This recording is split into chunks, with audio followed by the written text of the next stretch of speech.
The helicopter's rotors cut through the thick Afghan air as Staff Sergeant Maria Santos pressed her back against the metal wall, trying to ignore the burning sensation spreading across her left shoulder. Blood seeped through her civilian clothes, a deliberate disguise that had kept her alive for the past 3 months while gathering intelligence in the remote mountain villages near the Pakistani border. She had volunteered for this mission because of her fluent Pashto and her ability to blend in with the local population. For 12 weeks, she had lived as Fatima, a young widow helping at the village clinic. The Taliban fighters never suspected that the quiet woman treating their children's wounds was actually a Navy SEAL intelligence specialist documenting their movements and communication patterns. But tonight, everything had gone wrong. The extraction point was supposed to be secure, but enemy fighters had appeared from nowhere. Maria's contact, an elderly village elder who had been secretly feeding information to American forces, lay dead in the dirt behind them. She had managed to grab his hidden radio and call for emergency pickup, but not before taking a bullet to the shoulder as she ran through the narrow mountain paths. Now, sitting in the rescue helicopter with a team of SEALs she didn't recognize, Maria kept her mouth shut. Her cover story was simple.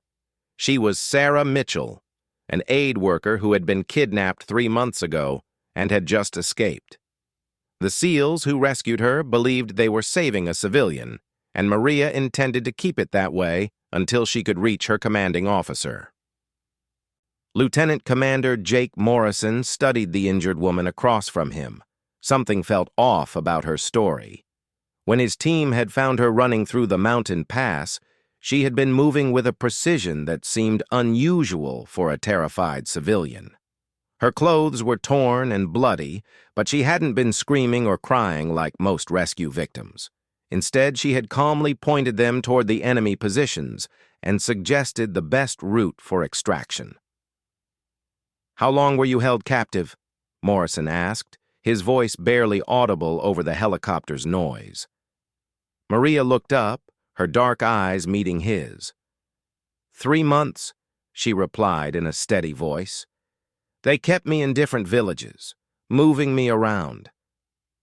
Morrison nodded, but his instincts told him there was more to this woman's story. He had been a SEAL for 8 years, and he had never met a kidnapping victim who remained so composed under fire. When the Taliban fighters had started shooting, she hadn't panicked. Instead, she had dropped to the ground and moved toward cover like someone with military training. Hospital Corpsman Second Class. Tommy Chen was examining Maria's shoulder wound when he noticed something that made him pause. The bullet had entered from the front, but the angle was all wrong for someone running away from attackers. It looked more like she had been facing them when she was shot. He also noticed calluses on her hands that were consistent with weapons training, and a faded tan line on her ring finger that suggested she normally wore military dog tags. "This is going to need surgery," Chen told Morrison. "The bullet is still in there, but it missed the major arteries. She's lucky." Maria winced as Chen applied pressure to stop the bleeding. The pain was manageable, but she was more concerned about maintaining her cover. She had memorized every detail of Sarah Mitchell's background, including her childhood in Ohio, her education at Northwestern University, and her work with various humanitarian organizations. If anyone ran a background check, the story would hold up because Sarah Mitchell was a real person who had agreed to provide cover for the operation. The helicopter began its descent toward the forward operating base. Maria could see the lights of the compound growing larger below them. Soon she would be debriefed, treated, and hopefully reunited with her actual unit. But first, she had to get through whatever questions these SEALs might have. Morrison was still watching her carefully. "What kind of work were you doing before you were taken?" "Medical aid," Maria replied without hesitation. "I was helping set up a clinic in the village when the fighters came. They said they needed someone who could treat their wounded." It was partially true. She had been working in a clinic, but as part of her intelligence-gathering mission, not as a humanitarian worker. The Taliban fighters had indeed brought their wounded to the clinic, never knowing that she was documenting their injuries, their numbers, and their conversations. As the helicopter touched down, Maria felt a mix of relief and anxiety. The hardest part of her mission was over, but now she had to navigate the complex process of returning to her real identity without compromising the operation or the safety of others who might still be working in the field. Morrison and his team helped her out of the helicopter. The base was busy with activity even at this late hour. Soldiers and medical personnel moved with the efficient urgency that characterized life in a war zone. Maria was immediately taken to the medical facility where she would receive proper treatment for her wound. Dr. Sarah Williams, the base's chief medical officer, took over Maria's care. As she prepared to remove the bullet, she noticed the same things that had caught Chen's attention. The patient's muscle tone suggested regular physical training, and there were small scars on her hands and arms that looked like they came from combat training exercises. "You're in good shape for someone who's been held captive for 3 months," Dr. Williams commented as she prepared the anesthesia. Maria managed a weak smile. "I tried to stay active. They made me work in their clinic, so I was on my feet most days." Dr. Williams nodded, but she made a mental note to include her observations in the medical report. Something about this patient didn't match the profile of a typical kidnapping victim. As the anesthesia took effect, Maria's last conscious thought was about her real mission. She had successfully gathered intelligence on 3 major Taliban supply routes, identified 2 high-value targets, and documented the locations of several weapons caches.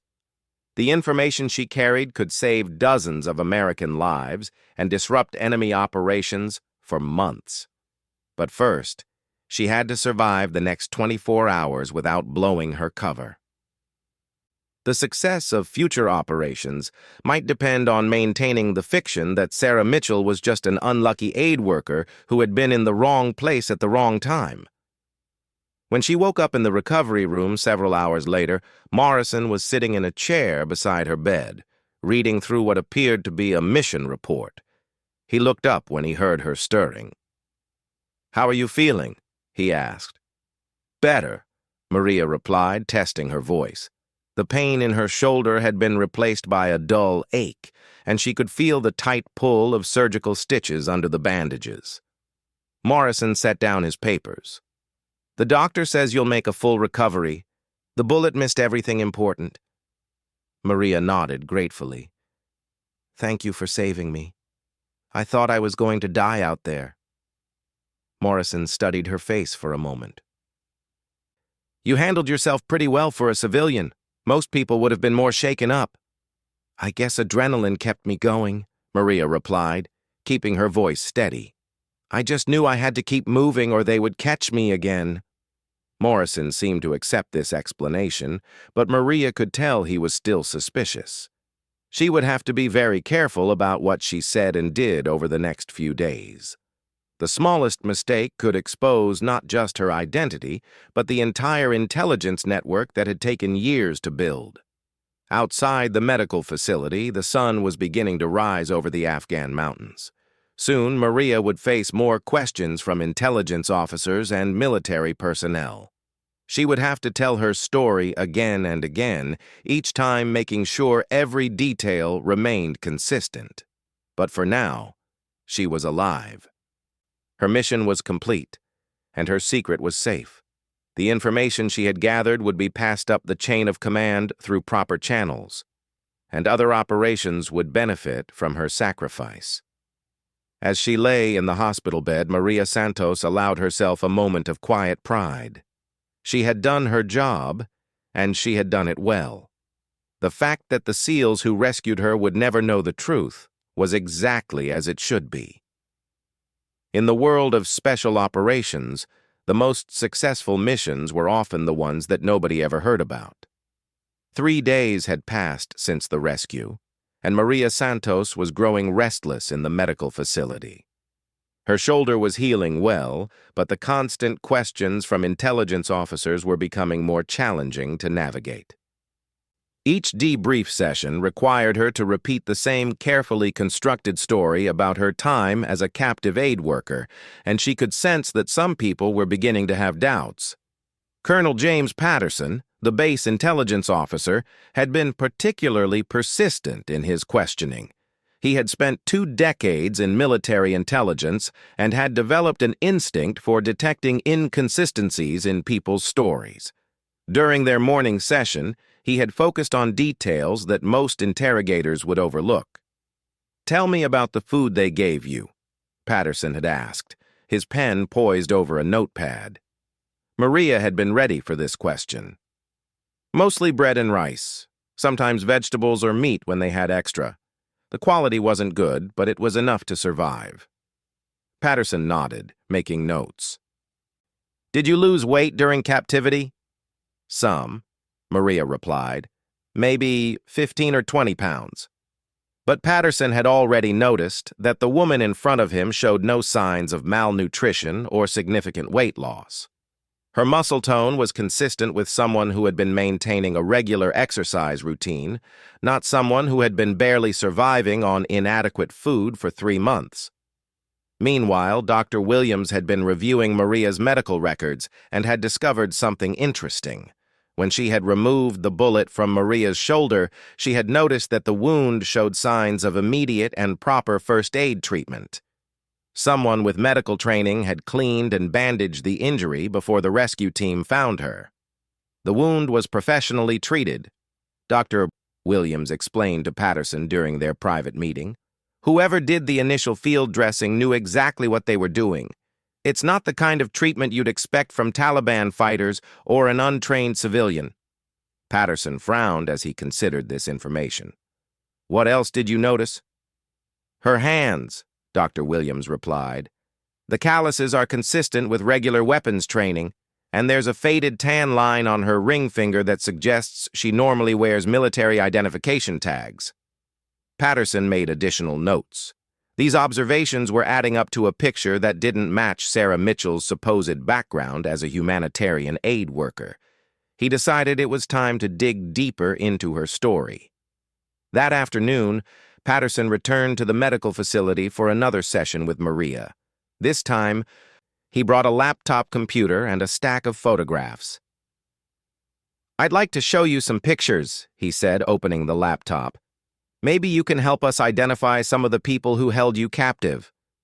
Maria nodded, knowing that this was a standard part of any debrief process. She had prepared for this possibility by memorizing the faces and names of Taliban fighters who were already known to American intelligence.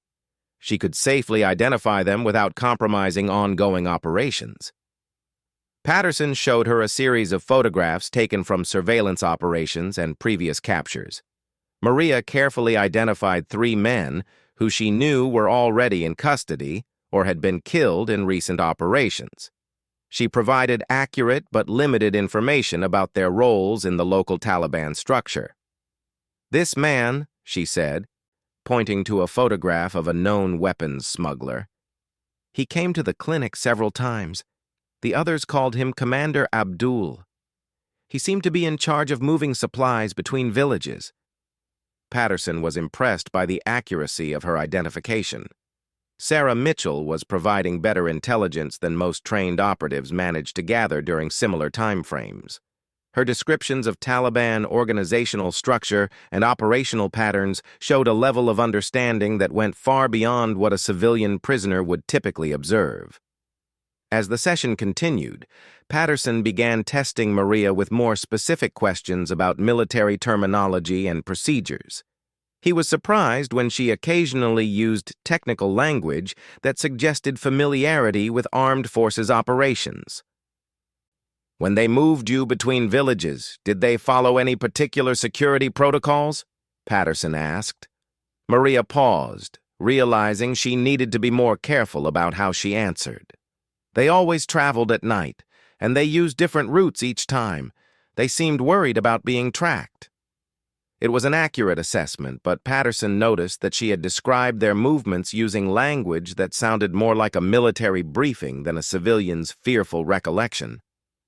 That evening, Patterson met with Lieutenant Commander Morrison to share his concerns. "Something doesn't add up about Sarah Mitchell," Patterson said, spreading his notes across Morrison's desk. Her story is consistent, but there are too many indicators that suggest military training. Morrison had been having similar doubts. During his visits to check on her recovery, he had noticed small things that bothered him.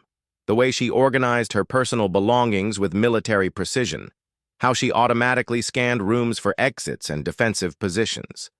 The fact that she never seemed startled by the sudden noises that were common on a military base. "What do you think we're dealing with?" Morrison asked. Patterson shook his head. "I'm not sure yet. Maybe she's intelligence community. Could be CIA, DIA, or even one of our own special operations people working undercover." Morrison considered this possibility. It would explain everything they had observed, but it also raised new questions about why someone with that background would maintain such an elaborate deception. If she's one of ours, why hasn't she identified herself? Morrison wondered. "Operational security," Patterson replied. "If she's been working deep cover for months, she might not be authorized to break character until she reaches specific personnel or locations." They decided to proceed carefully. If Sarah Mitchell was indeed an undercover operative, forcing her to reveal her identity prematurely could compromise her safety and the safety of others still in the field. Meanwhile, Maria was dealing with her own set of concerns. She had noticed the increased scrutiny from Patterson and sensed that her cover story was being questioned more aggressively. She needed to make contact with her actual chain of command soon, before the situation became more complicated. The next morning brought an unexpected development. A new intelligence officer arrived at the base, introduced himself as Major David Chen from Special Operations Command. Maria recognized him immediately as her actual contact officer, though she was careful not to show any sign of recognition when he was introduced to her during the standard debrief process. Major Chen played his role perfectly, treating her like any other rescued civilian, while subtly indicating that he was aware of her real identity. During their private interview, he used code phrases that confirmed his authorization to extract her from the current situation. "I understand you worked in medical aid before your capture," Chen said, emphasizing certain words in a pattern that Maria recognized as an authentication sequence. "Yes," Maria replied, using the corresponding code words. "I've always been interested in helping people recover from difficult situations." Chen nodded, satisfied that he was speaking with the right person. "I think we have everything we need for now. You should focus on your physical recovery." But he also passed her a small piece of paper with instructions for a covert meeting that evening. It was time to begin the process of transitioning her back to her real identity and debriefing her on the intelligence she had gathered. That night, Maria carefully made her way to the designated meeting location, a maintenance shed on the edge of the base perimeter. Chen was waiting with another officer she didn't recognize. "Staff Sergeant Santos," Chen said quietly, "it's good to see you alive."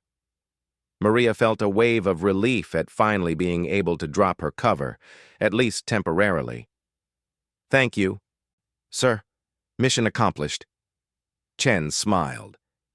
"I've read the preliminary reports. Patterson and Morrison suspect you're not who you claim to be, but they don't know exactly what to think." "How do you want to handle the transition?" Maria asked. "Carefully," Chen replied. "We need to debrief you completely first, and we need to make sure that your cover identity remains intact for potential future use. There are still assets in the field who might be compromised if anyone connects Sarah Mitchell to your real mission." Over the next hour, Maria provided a detailed account of her 3 months in the field. The intelligence she had gathered was even more valuable than Chen had hoped. She had identified several previously unknown Taliban commanders, mapped out 3 major supply networks, and discovered the locations of 2 significant weapons caches. "This information is going to save lives," Chen told her, "but we need to be very careful about how we extract you from your current situation. Patterson is too good at his job to to simply accept a sudden change in your story. They developed a plan that would gradually reveal Maria's true identity while maintaining operational security. Over the next few days, Chen would arrange for her to be transferred to a different facility for specialized debriefing. Once there, her real identity could be confirmed through proper channels without raising questions about why she had maintained her cover for so long. As Maria made her way back to the medical facility, she felt a mixture of satisfaction and anticipation. Her mission had been successful, and soon she would be able to return to her normal life as a Navy SEAL. But she also knew that the skills and experience she had gained during these 3 months would make her even more valuable for future operations. The next morning, Chen began implementing their plan. He arranged for Sarah Mitchell to be transferred to a joint intelligence facility in Germany, where she could receive more specialized care for the psychological trauma of her captivity. It was a plausible cover story that would allow Maria to disappear from the current base without raising suspicions. Patterson and Morrison were informed of the transfer but were not given details about the receiving facility or the specific treatment protocols. This was standard procedure for handling sensitive cases involving civilian casualties of war.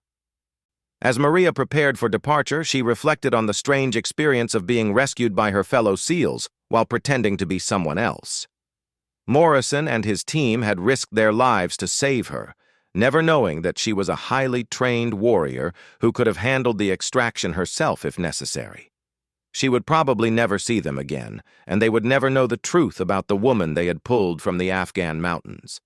But that was exactly how it should be in the world of special operations, where the most important victories often remained forever secret.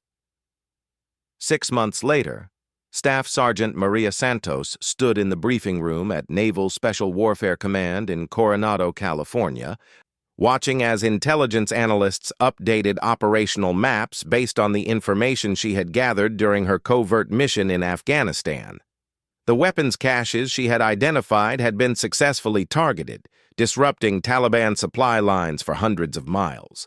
2 high-value targets she had located were now in custody, providing even more intelligence about enemy networks. Admiral Rebecca Torres, the commanding officer of Naval Special Warfare Group 1, reviewed Maria's after-action report with obvious satisfaction.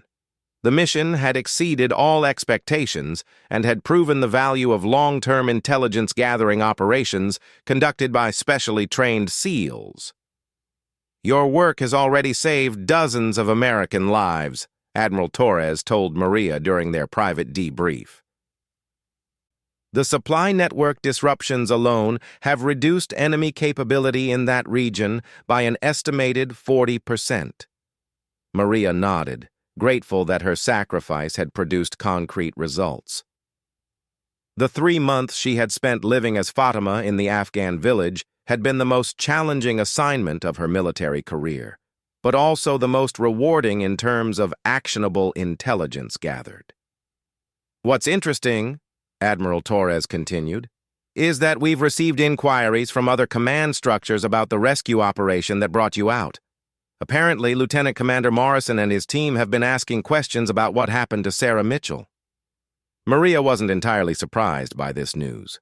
Morrison had struck her as the type of officer who didn't easily forget details that didn't make sense. She had expected that he might eventually try to follow up on the unusual rescue mission. "What kind of questions?" Maria asked. Morrison filed a report noting several inconsistencies in the civilians' behavior during and after the rescue, Admiral Torres explained. He recommended that Sarah Mitchell be evaluated for possible intelligence value, since she had demonstrated unusual composure under fire and had provided surprisingly accurate assessments of enemy positions. It was ironic that Morrison's professional instincts had been completely correct. Even though he had been working with incomplete information, Maria had indeed been a valuable intelligence asset, just not in the way he had suspected. "He's also been trying to track down what happened to her after the transfer to Germany," Admiral Torres added.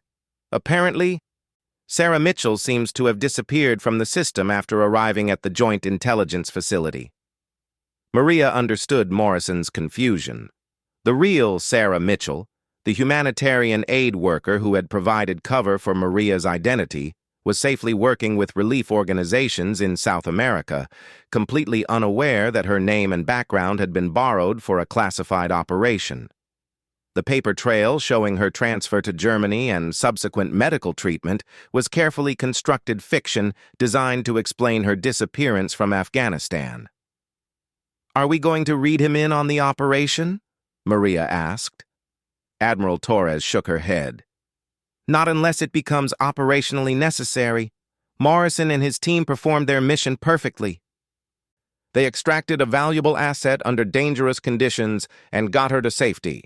The fact that they didn't know the complete situation is exactly how these operations are supposed to work." This was the nature of special operations work. Different teams often operated with only the information they needed to complete their specific missions.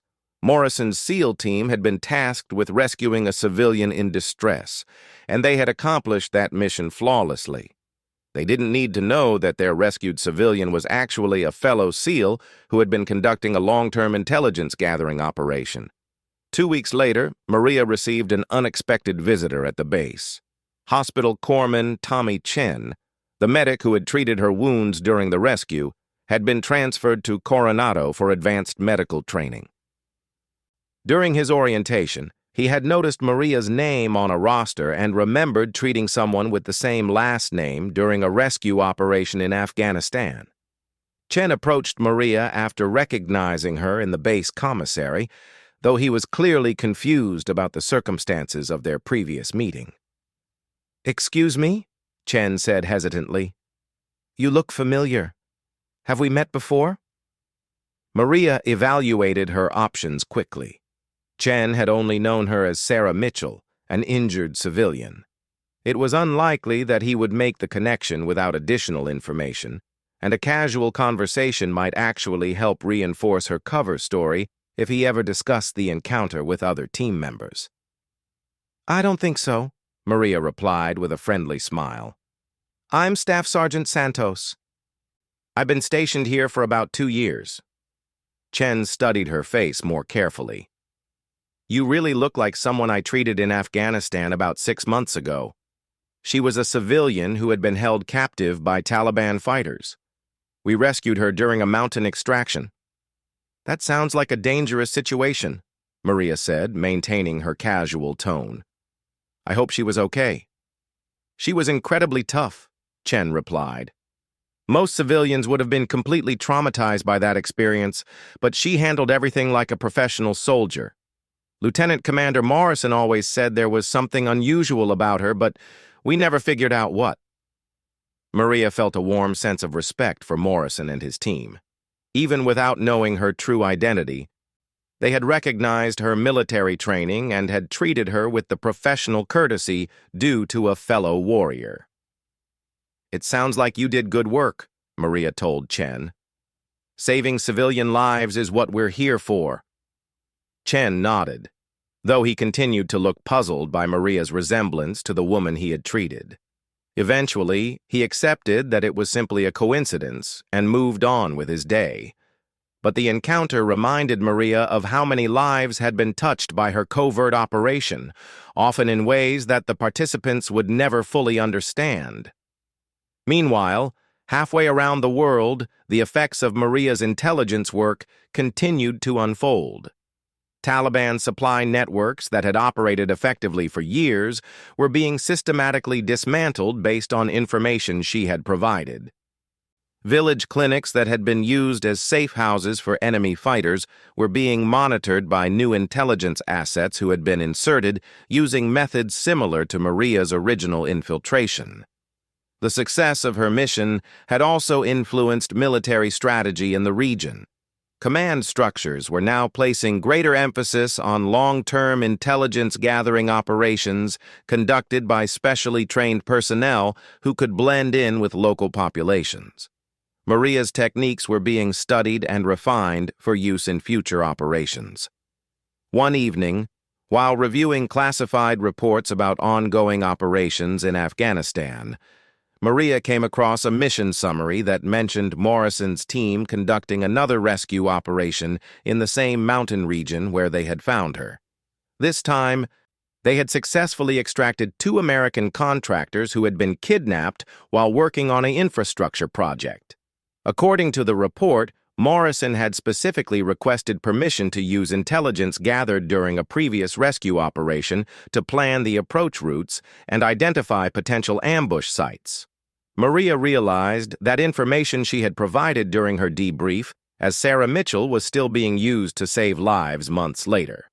Admiral Torres called Maria to her office the next week to discuss her next assignment. The success of her Afghan operation had generated interest from several other command structures, and there were multiple opportunities for similar long-term intelligence-gathering missions.